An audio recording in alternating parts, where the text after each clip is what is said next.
It's a very special occasion. I realize there are so many occasions we're celebrating today. First of all, a few days past, it's Valentine's Day. So let me greet you, Happy Valentine's Day. Belated Happy Valentine's Day. Second, last Wednesday is the Ash Wednesday. It's the beginning of a very meaningful religious event for all of us Christians. The Ash Wednesday opens the season of Lent. Kung napanood niyo yung reflection ni Father Joel, aming spiritual advisor, he defined the word Lent in a very meaningful way. He said the first meaning of Lent is the past tense of Lent. Sabi niya, kasi pinapaalalahan tayo ng Panginoon na ang buhay natin ngayon ay hirap lang. So, wala tayong dapat ipagmalaki, not even our life belongs to us. The second meaning of Lent is found in the German language, and it means springtime.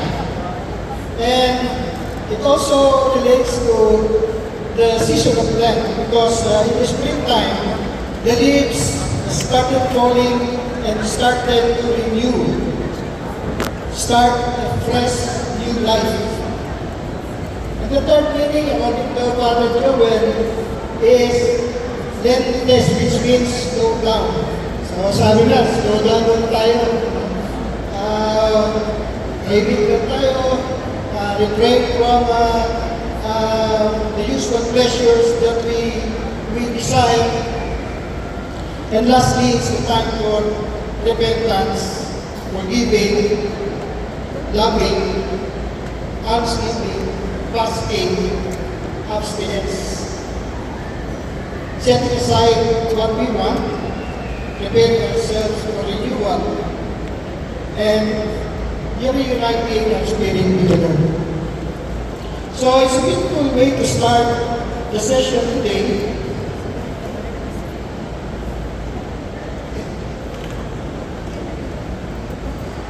Okay. This topic is taken from 1 John.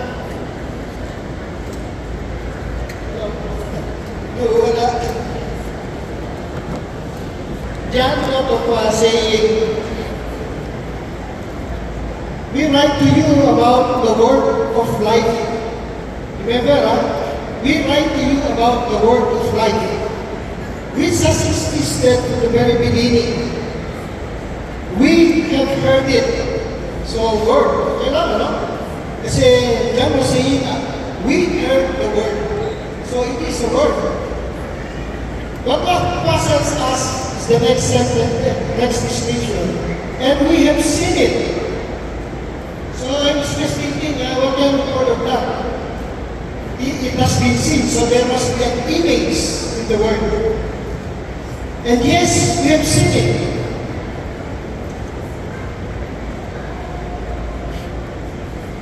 Yes, we have seen it, he says. And our hands have touched it. So, una word, okay lang. Narinig natin yung word. See, therefore it has an image. And then, he said, we have touched it. Therefore, the word has a body itself.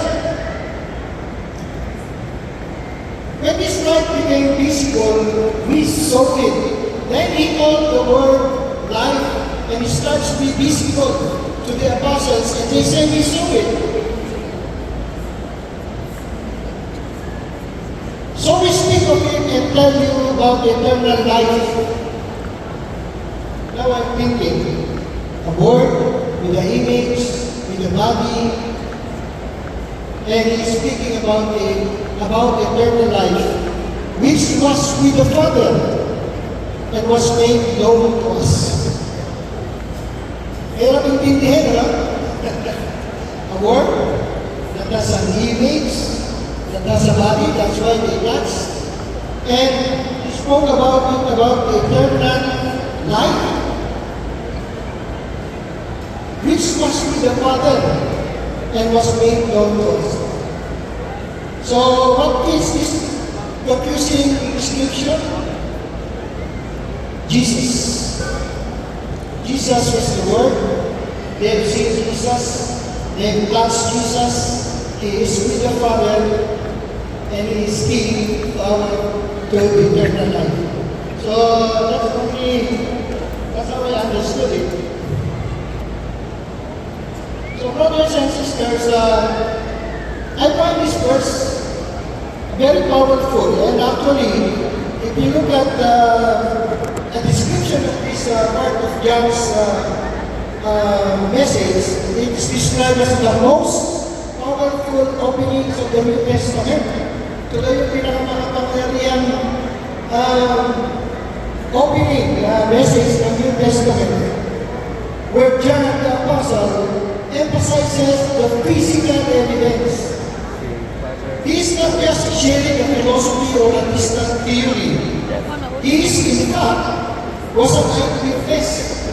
Gusto ni John, kilala sa community, patunayan na hindi lang pinisudya, hindi lang haka-haka, hindi lang isang imagination na itong pagkatao ni Jesus Christ na nagmula sa world na naging flesh, and now our link to the Father and to the eternal life. By mentioning hearing, seeing, and touching, they said, we, the apostles, encountered the idea that Jesus was not merely a ghost.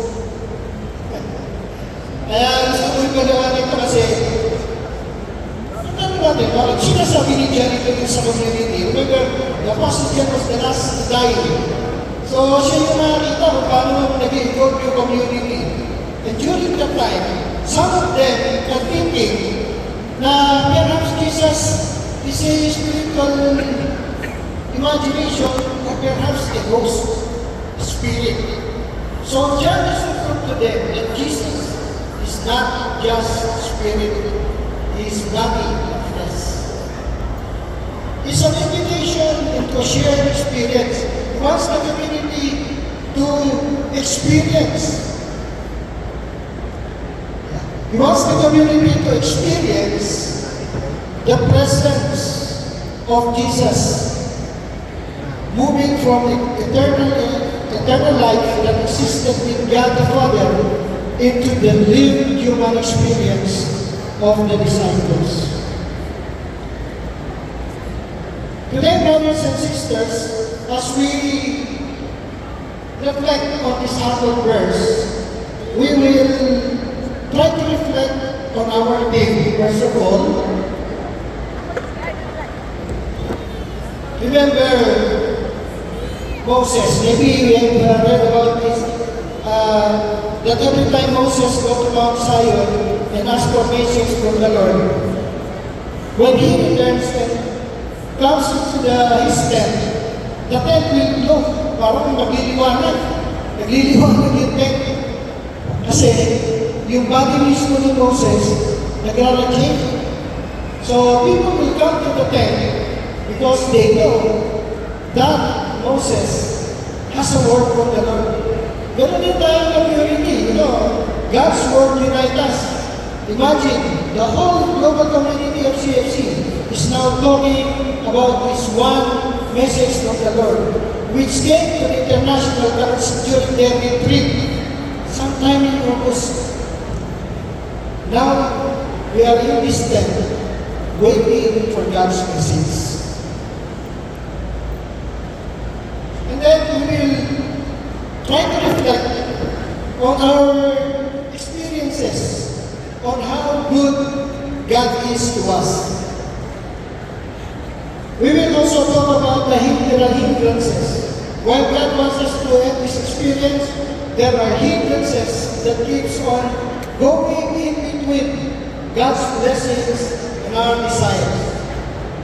And lastly, we will talk about how we can deepen our intimate union with the Lord.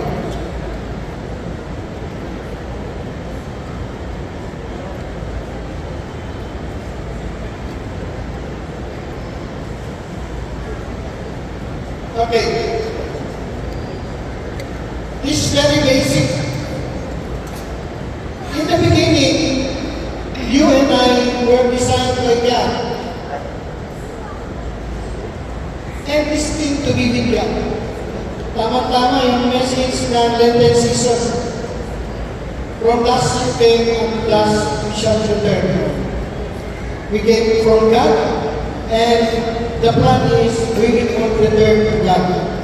Our original identity tells us that we are made in God's image and likeness. Thus, we are meant to be in communion with God. Man is created by God and for God, and God never ceases to draw man to Himself. Kaya mababalikan natin yung Old Testament. Minsan, nagtatanong tayo, bakit ganito yung Old Testament, di ba? May mga gera, patayan, and sometimes the way the Lord teaches man is by way of punishment, discipline. Sabi nga ni Gandhi, sabi niya, kayo mga Christian, hindi ko maintindihan, hindi ko maintindihan ng mga Christian, dahil we believe in the Old and the New Testament. That's contradicting. Because the New Testament, God is unity. But in the Old Testament, but in the New Testament, with Jesus, it's all about forgiveness.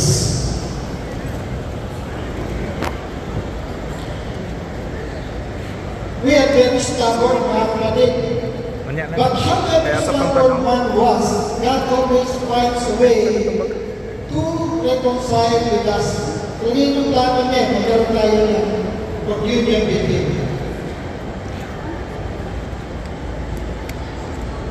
Pope Benedict exhorted, communion is truly a good news. Actually, this is taken from the letter of Pope Benedict sometime in 2006, March 2006. And perhaps God's leading to Pope Benedict is to lead the community into communion. In this he said, it is the precious gift that makes us feel welcome and beloved of God. Yung unity with the Trinitarian God is a precious gift na doon natin mararamdaman na welcome tayo sa Panginoon at minamahal na tayo. It is in life that makes the church shine. Yung communion, our union with God and ourselves and with our neighbors is like a light that beckons the people. Para rin yung lighthouse at pagkat tayo ay nakikiisa sa Panginoon at sa ating kapwa, eh siya talaga yung source of light. It is like a lighthouse. Parang galing islaga na halos wala kang makita, and all of a sudden, you see the lighthouse, umiikot yung ilaw niya na gano'n, and we are all drawn to it. Yung pagkakaisa natin lahat, yun ang tumatawag sa atin, papatungo sa amin. So, it is a gift. If we as people unite with God and our brothers, we are like the light that beckons one another to the communion with God. Baka sabi nga sa tabi niyo, kasi lahat daw tayo pinagsama-sama light. Kaya magtitignan niyo yung katabi niyo, para sa may ilaw, di ba? Yung daw galing sa 10 roses. Paglabas, nagkakaroon din ng video. Pakitignan niya yung katabi niyo, baka may ilaw. Sabi nila, Brad, where is the light? Meron light. Dapat lang tayo, meron light na talaga. Okay? So, despite the fall of man, finally, God sent His only Son to redeem our brokenness so that we may have communion with Him. Palagi, the ultimate plan is communion with Him. So, tama-tama. This message, brothers and sisters, is really in time for this Lenten season.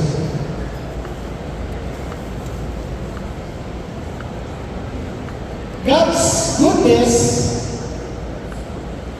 in our lives is constant. Yung kabutihan ng Panginoon, constant. Hindi nagbabago. Pero siguro tatanong nyo, bakit minsan may swerte, may maras, may problema, may saya, may lungkot, may luha at alakak. Maybe it's us who is not constant. But God's love for us is constant. So brothers and sisters, if you remember last year, the message was for us to return to Galilee. And we were told, as a community, we would like to return to our Galilee that allowed us to reflect further on the post-resurrection story in the words of John. So, brothers and sisters, natatandaan ko ba yung ating theme? Yan ba yung theme natin last year? Nakalimutan na natin. Rejoice, take courage, return to Galilee. So, medyo masadahan natin yan. Bago tayo lumipat sa bagong theme natin, masadahan natin yung rolling yun. So, going back, let's reflect on the word communion again. And as Pope Benedict said, communion is truly the good news. Sabi niya, this is the remedy given to us by the Lord to fight loneliness. Yung daw pagsasama-sama, yan ang remedyo sa lahat ng kalungkutan. Kaya pala masaya-masaya ako kanina Pag nakakita ko kayo nagkasama-sama tayo You know, brothers and sisters, I really embrace and believe this teaching, this good news, that being in communion with God and your brothers is the source of joy and the remedy to fight loneliness. If we say we have fellowship with Him while we walk in darkness, sabi pa rin po Benedict, we lie and do not live according to the truth. Kapag meron na tayong fellowship with God and with our brothers, and yet, our life is so dark, para bang madilim, walang direksyon, malungkot ang buhay natin, nagsisinungaling tayo. We don't live according to the truth. But, if we walk in the light, as He is in the light, we have fellowship with one another. So, hindi yata pwedeng pagsamahin na we are in communion with God and with our brothers and sisters, and yet we have only loneliness and darkness. Dapat, kung talagang sinasabuhay natin ang pakikiisa natin sa Panginoon at sa ating community, dapat masaya tayo. It should be the outcome of such a communion because, as it was said, it is the remedy given by the Lord, a gift to fight loneliness.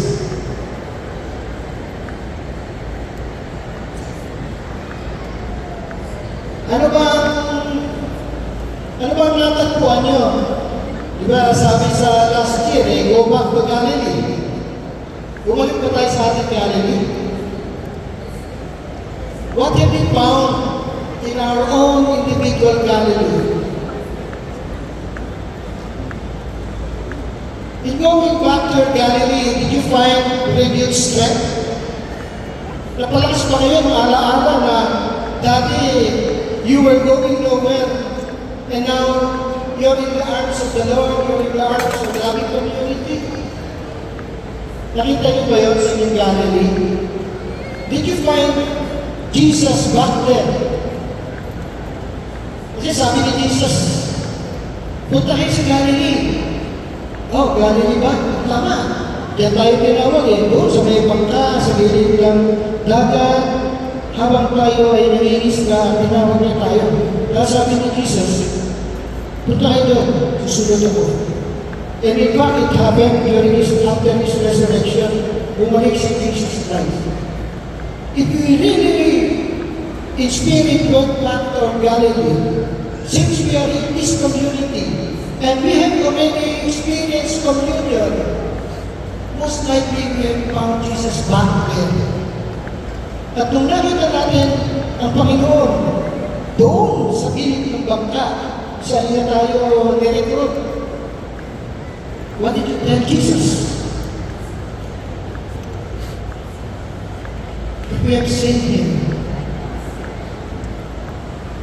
what did we tell Jesus? Or what did Jesus tell you?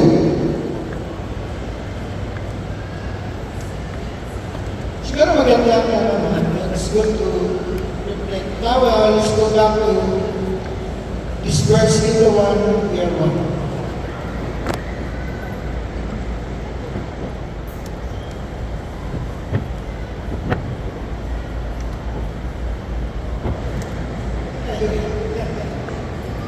Next slide.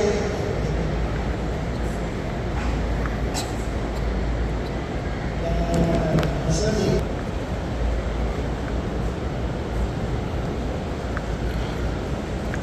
As we remain in Christ, talking of the first letter of John once again, as we remain in Christ, our fellowship with one another is strengthened and sustained by the communion we share with Him. Siguro yun ang requirement. You know, brothers and sisters, being in the community, I have seen brothers who came in and out of communion in Christ. Mag-attend ng Christian Life Program, nag-share ng bagong buhay, nagpasalamat dahil walang trabaho. Pagkatapos nagkatrabaho, nung magkatrabaho, they're busy, and they stopped attending the household and went another way back in community. Minsan, ganun yung nangyayari. So we are reminded today by the Apostle John that we ought to remain in Christ because our fellowship with one another is strengthened by our communion with Him. Hindi tayo lalakas kung tayo lang. Kailangan, with the Trinitarian God and our brothers and sisters. Even in the middle of uncertainties and unanswered prayers, goodness will remain the same. In every season of our lives, His goodness is unchanging, for Himself is good. The Scripture affirms to us that the Lord is good not only on certain occasions, but always. He desires to establish a personal relationship with Him. Siya ay nakalapit sa atin. Wala lang yung joy kaya tayo lumalayo sa Kanya. Because God is constant. And being with Him is joy. And a remedy to loneliness. God is not a distant or an abstract God. Yun yung gusto niya emphasize ni Apostle John. That God is not an abstract God. He is real. I've seen Him. I've touched Him.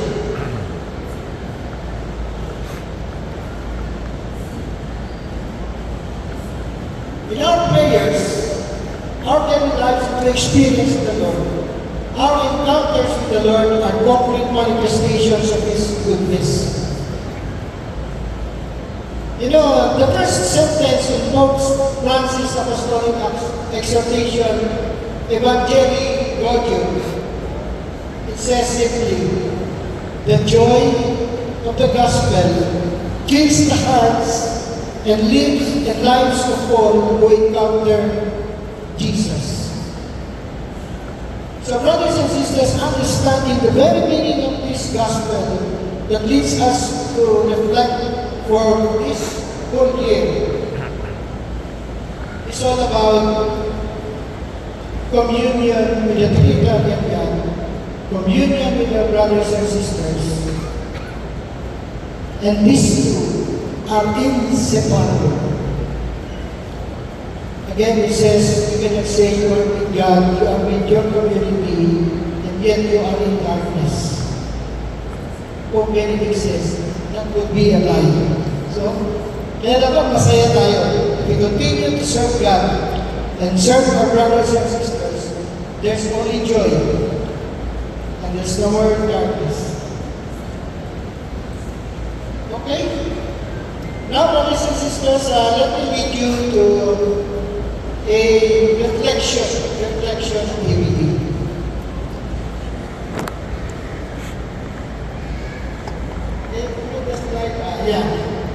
So, brothers and sisters, with this first message, I want you to reflect, and I'm going to give you a minute to reflect on this question. What goodness of the Lord have you experienced that really made an impact on your life and continues to move you to follow and serve Him more even to this day? Anong klaseng pagbabago, kabutihan ng Panginoon ang pinaranas niya sa atin na buhay natin ngayon ay nagbago at wala tayong balak umalis sa sitwasyon na ito. And we committed to follow and serve Him because of what God has done to us. Ano yun? So brothers and sisters, as we discuss this very impactful experience of God's goodness and how it changed our life, I want you to find a pair. Siguro, kahit nakatabi ninyo, you can choose anybody. And let's have an interaction. Just as someone seated to you and briefly share your answer to this question.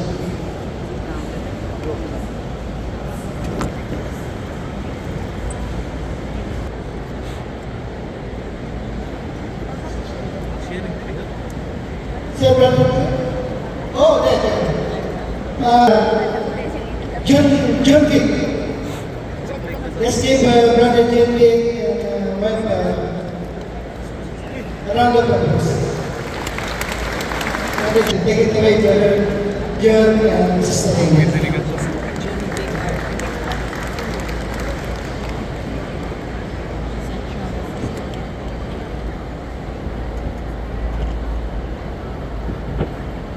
Good morning, brothers and sisters. I am Brother Vic Arcon, and this is my wife, Ellen Arcon. Good morning. I am the eldest of 6 siblings, and akong papadaanan sa iyang pagkaulitaw nga muinom, magsigarilyo, barkanista pa yun. Those of you brothers and sisters, akong nakitaan ang kahayag o ang kaayo sa Ginoo pagsunod nila sa renewal to the Catholic Charismatic Movement. And mas kami na yun pag-abit nila sa Couples for Christ. They were part actually of the second batch of Couples for Christ here in Cebu way back in the early 1990s. I witnessed God's love niya sa ilahang kausapan and sa ilahang new way nga ilang pagdala o pagpadako na mo isip mo sa kapamilya. Wala ko na panahon, no? Ako join sa first batch of Singles for Christ. O kalawin sa Diyos, nakagraduate kamuman sa CLP way back December of 1993. It is also here in this community where I found my God's gift. While serving in Singles for Christ as a CLB household facilitator then, here I found the face that launched 1,000 ships, akong pinilangga na si Ellen Argon. We got married on November 8, 1997, and in April of 1998, we attended the Christian Life program of Couples for Christ. We never faltered in our service, and we have been faithfully serving the Lord ever since.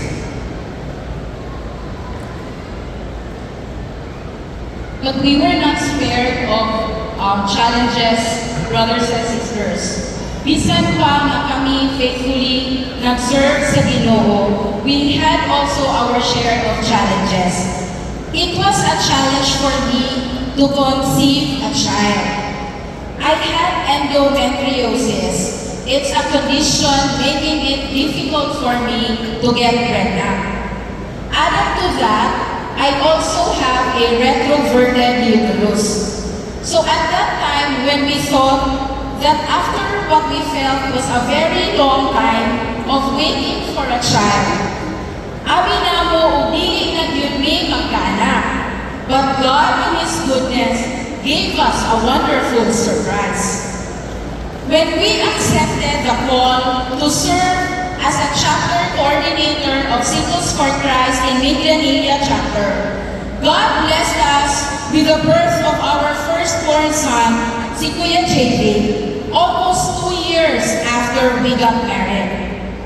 After 4 years, we were called to a higher service as a cluster coordinator of Singles for Christ from Talisay to Cargar. God again blessed us with another child, our second child, si Ate Yen.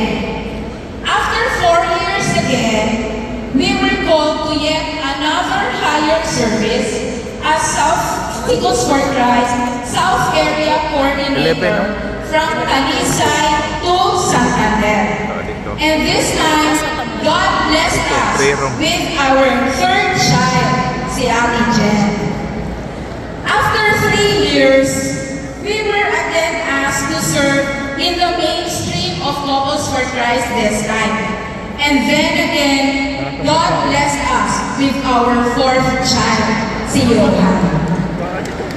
So every time God called us to higher service, wala kami magpanuko o dawat, minsan pa man o alam namo lisod o dako pagyud ang among katunod. Kay kami nasayod nga dili gyud ni pasabdan sa Ginoo. For we believe that when God calls, He equips. Ug na siya mupabuhagan sa iyang grasya diri kanamo kun kami iunay nga nagserbisyo kaniya. We have been happily married for 28 years now, and all throughout, God was always there at the center of our married life. We have been faithfully serving the Lord as a family, and the Lord has always been good to us and our family. He continues to pour out His blessings upon us and our family. He has blessed us in our work, and He has blessed our children as they all excel in their studies. Indeed, brothers and sisters, for every fruitful blessing in CFC is not our own doing, but the grace and work of the Lord. We have spent 17 years serving in Singles for Christ, 7 years in CFC Talisay, and 5 years in Youth for Christ as PCC. And now, for the past 4 years, happily serving the Lord as sector head of Central One. We have been in the community for almost 33 years now, more than half of our lifetime. And here in this community is where I deepen my intimate union with the one, our God, who is our true light and love. He guided us through the community and how to raise our children in the fear of the Lord. He provided us with a good source of income and blessing in our careers to be able to support our needs and our family. And at the same time, be a blessing also to others in need. My love for my wife has become stronger than ever as we continue serving the Lord and celebrating this coming November our 29 years of marriage. As Helen and I continue to build our own family has been blessed also by the Lord with 4 of our children happily serving the Lord. Ako kapatid, kaya sila. So wala lang mga brothers and sisters, ang among eldest, na si Kuya JB, na nag-conceive during our chapter head years in Singles for Christ as coordinator. Kuya JB is now currently serving as chapter head of SFC Redemptorist Chapter. Ate Yen also as Pastor Jonah, youth head. Ate Jen as our chapter youth head. And Johan, our youngest, as Joshua of their chapter in Youth for Christ. What we have learned from our many years of formation in the community, brothers and sisters, we have applied and used it. No? We are now serving. We are praying together. We are eating together, serving one another, brothers and sisters. We go to Mass in Sundays as one family, going to confession as one family, and finding quality time with one another, brothers and sisters, in whatever way we can possibly can. And indeed, we are thankful for CFC because here in CFC, we are bound together in the mission, and the community has inspired us to be truthful to our family vision, which is in Joshua 24 verse 15, as for me and my house, we will serve the Lord. Papa Inting has left us for almost 20 years now, but I'm sure he's happy looking at us since for my own 4 siblings at my own, they are also happy, loving, and serving the Lord in the community. Kakidalamin dahil sa amang mga ginikanan. Knowing we are still here and are faithfully serving the Lord. And this is a beautiful legacy left to us by our parents. 3 generations actually of our ones serving the Lord and looking forward for more, brothers and sisters. Lastly, I call on my own family, my children, my younger brothers and sisters, siblings, and their own families. And to you, brothers and sisters, let us continue to go on serving and loving the Lord as one family and as one community.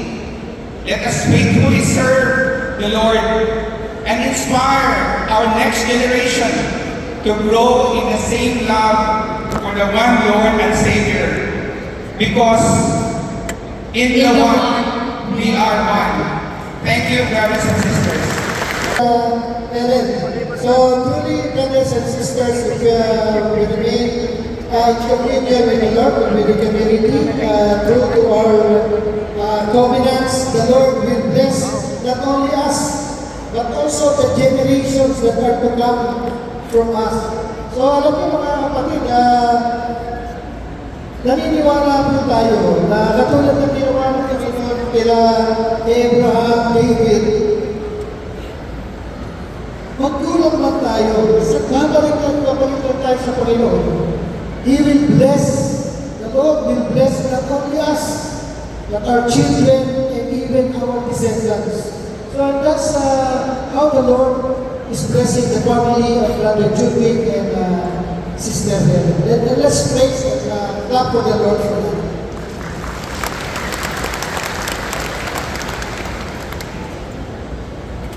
So evidently, in Judwick and Helen's life, God's goodness in their life is a constant.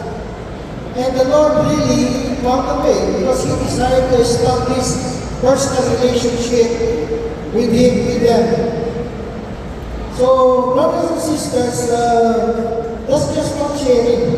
But I'm sure that many of us if not all of us, have experienced this goodness. And let us go through some of your experiences as a community. Let us look at how the Lord has blessed CFC Cebu using your pastoral indicators, how the Lord has blessed us.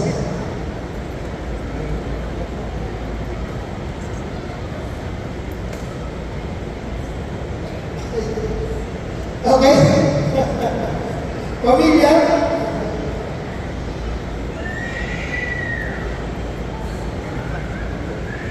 Pakibalik.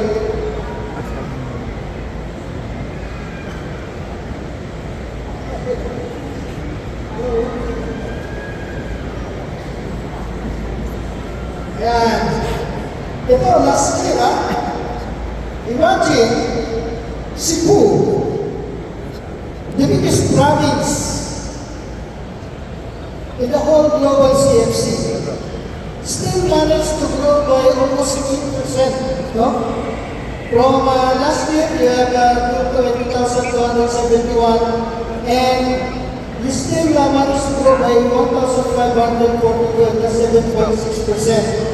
At sabi nyo, okay, hindi bababa ng 5% na mawawala sa members natin. And you achieved that. Your inactive last year was 1.5% and net of almost 8%. So let's give this community a big hand for a good work for evangelization. Also, now the increase, from House of Attendance, the increase ng 6%.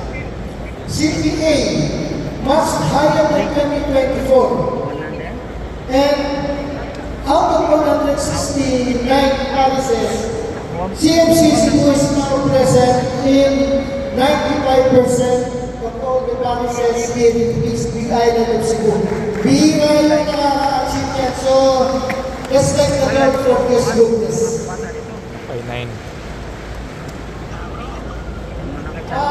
Formation. Buat na pilar. The organization ko lang kami sa AGT. We will looking at the formation. No?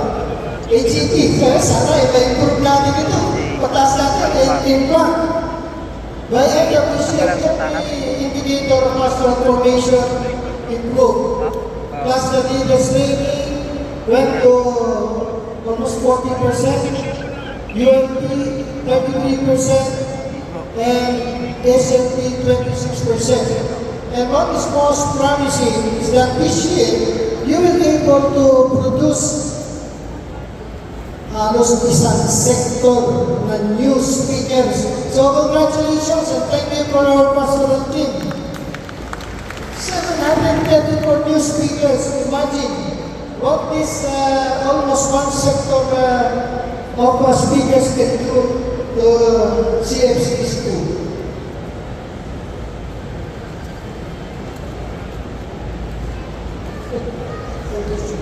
Okay, governance.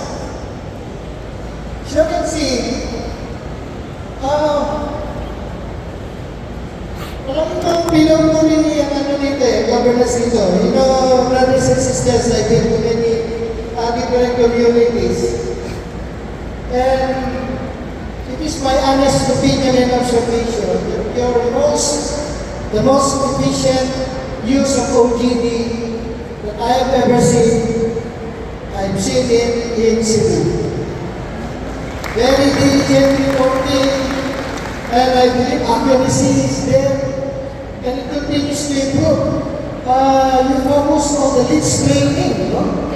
Even the family ministries have leads team, at least 4 to support them. 16 participants completed phase 2.